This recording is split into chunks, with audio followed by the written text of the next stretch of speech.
예, 맞아요. 그런데 그렇게 대충 설명하는 건 아무 의미가 없습니다. 여기서는 구체적 고지가 중요한데요. 계약서에 한 줄 정도 재건축 시 나감 이렇게 적혀 있는 건 거의 99% 무효로 봅니다.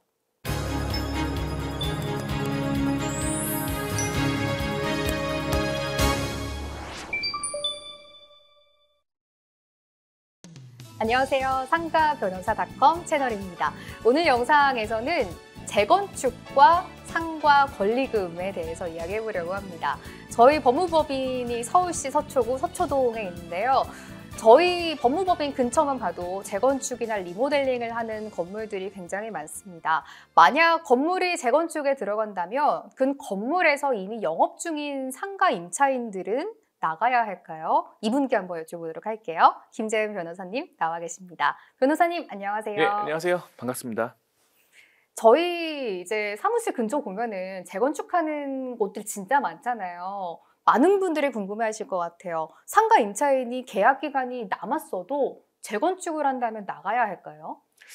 무조건 나가야 하는 것은 아닙니다. 그러나 제가 지금부터 설명드리는 세 가지 사유는 조심하셔야 하는데요.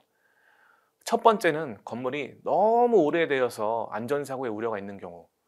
두 번째는 임대차 계약을 처음 체결할 때부터 구체적으로 재건축 계획을 고지하고 계약서에 기재한 경우. 세 번째는 다른 법령에 따라 재건축이 이루어지는 경우입니다. 그 중에서 두 번째 사유인 임대차 계약을 처음 체결할 때부터 구체적으로 재건축 계획을 고지하고 계약서에 기재한 경우를 집중적으로 살펴볼게요.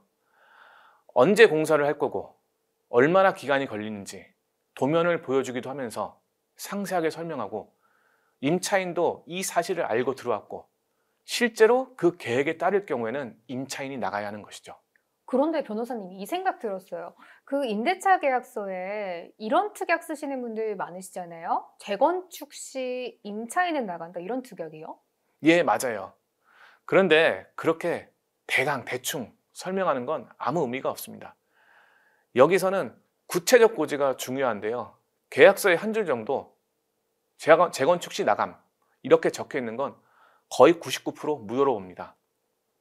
이게 아무래도 계약을 체결할 때 임대인이 임차인보다는 지위나 협상력 이런 것들이 높은 경우가 대부분이잖아요. 그래서 임대인이 막 특약을 이것저것 적어놔도 뭐라고 말도 못하고 눈치 보고 계약을 체결하는 경우가 참 많아요. 그래서 상가임대차보호법에서는 임차인에게 일방적으로 불리한 약정은 무효다라는 내용을 넣어놨어요. 이걸 편명적 강행 규정이라고 이야기하는데 리모델링 시 나감, 재건축 시 나감 이러한 내용들은 구체적이지도 않고 그리고 세입자에게 일방적으로 분리해서 대체적으로 무효로 보고 있습니다. 그런데 대체적이라고 말씀하시는 거는 예외도 있다는 말씀이신가요? 네, 말씀드렸듯이 법원에서는 99% 무효로 보지만 100%는 아닙니다. 여러 가지 정황을 살펴보았을 때 재계약 당시 건물주와 세입자가 새 계약서의 강행규정 위반 내용에 대하여 진지하게 협의를 하였다고요.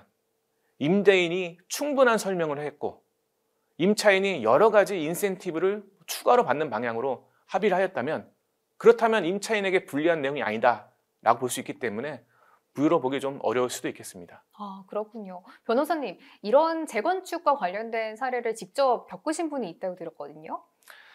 예, 저희 의뢰인이셨는데 서울에서 카페를 운영하던 임차인이셨어요. 그런데 임대차 계약서에 재건축을 하면 3개월 뒤에 퇴거한다 라는 내용이 있었고 임대인이 이를 근거로 해지를 통보했습니다. 아유, 너무 당황하셨을 것 같아요. 이분 어떻게 되셨나요, 변호사님? 앞서 말씀드렸듯이 해당 계약서의 내용은 무효이기 때문에 의뢰인이 계약갱신 요구권과 권리금 회수와 같은 정당한 권리가 있음을 강하게 주장했습니다.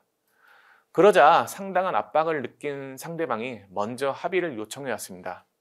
그렇게 L씨는 명도 합의금 1억 5천만 원을 받고 소송 없이 사건을 마무리 지을 수 있었죠. 참 다행입니다. 변호사님, 이런 이런 경우도 참 많아서 한번 여쭤보도록 할게요. 건물주가 이제 대놓고 신규 임차인 안 돼라고 말하는 경우 말고요. 이제 워낙 동네가 또 지역 사회가 좁잖아요. 그러다 보니까 이제 주변에 그 건물은 재건축할 건물이다라고 소문이 쫙 다 난 거예요. 그럼 신규 임차인 구하기 어렵잖아요. 이런 경우는 어떨까요? 사실 영세한 세입자분들은 주변 인근 공인중개사를 통해서 새로운 사람을 구하는데요. 건물주가 까다롭다는 소문이 나면 중개사들이 중개를 잘 안 해줍니다. 중개인들도 중개 수수료를 목적으로 하는 사람들인데 건물주가 계약을 안 해주겠다고 단호한 입장을 취하고 있는 곳을 나서서 중개할 중개인은 없겠죠. 이렇게 되면 영세한 자영업자분들은 사실상 신규 임차인을 구하지 못하게 됩니다. 참 애매한데요. 다행히 이 내용과 관련해서 2, 3년 전에 나온 대법원 판례가 있습니다. 만약 건물주가 나는 어떤 임차인을 데리고 와도 계약을 해주지 않겠다 라고 명시적으로 밝히거나 재건축 계획이 있어 새로 임차인을 받아줄 수 없다라고 명확하게 미리 의사표시를 했다면 임차인이 후임자를 구해오지 않아도 권리금 손해배상을 청구할 수 있다라고 판시한 것이죠. 변호사님, 이야기 듣다 보니까 이것도 또 궁금해졌어요. 건물주가 이제 재건축한다고 해가지고 임차인분이 나가셨는데 나중에 보니까 건물주가 다른 임차인을 받아서 임대료를 받고 있대요. 이런 경우는 또 손해배상 청구할 수 있을까요?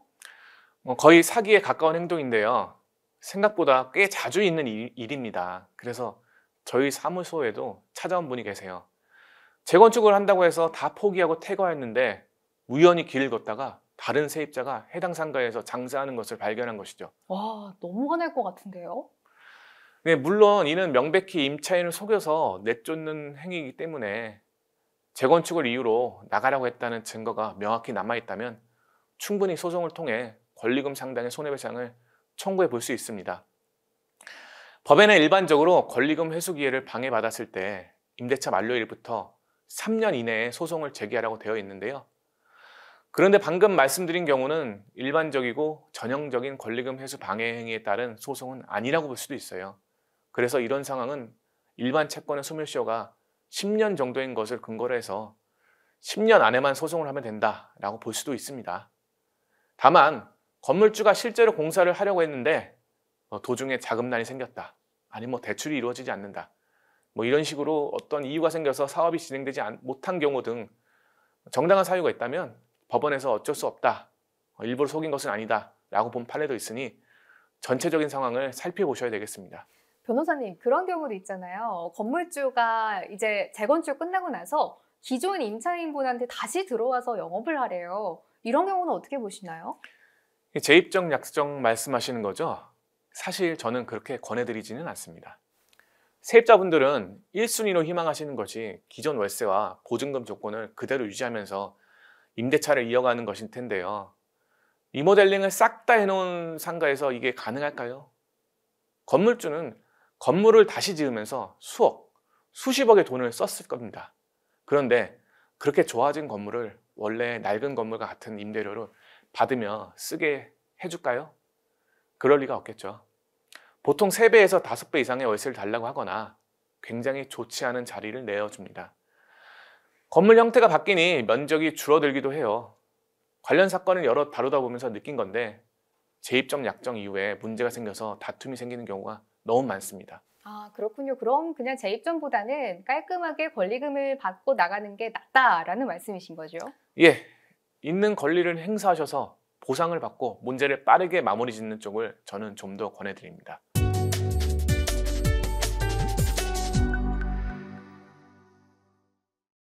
네, 오늘은 상가 전문 변호사 김재은 변호사님과 함께 재건축과 상가 권리금 관련된 이야기를 나눠봤습니다. 분쟁이 생겼다면 재빠르게 법률 전문가의 검토 받아보시는 게 좋을 것 같아요. 오늘 영상 여기서 마무리하겠습니다. 김재은 변호사님과 함께했습니다. 변호사님 고맙습니다. 예, 감사합니다.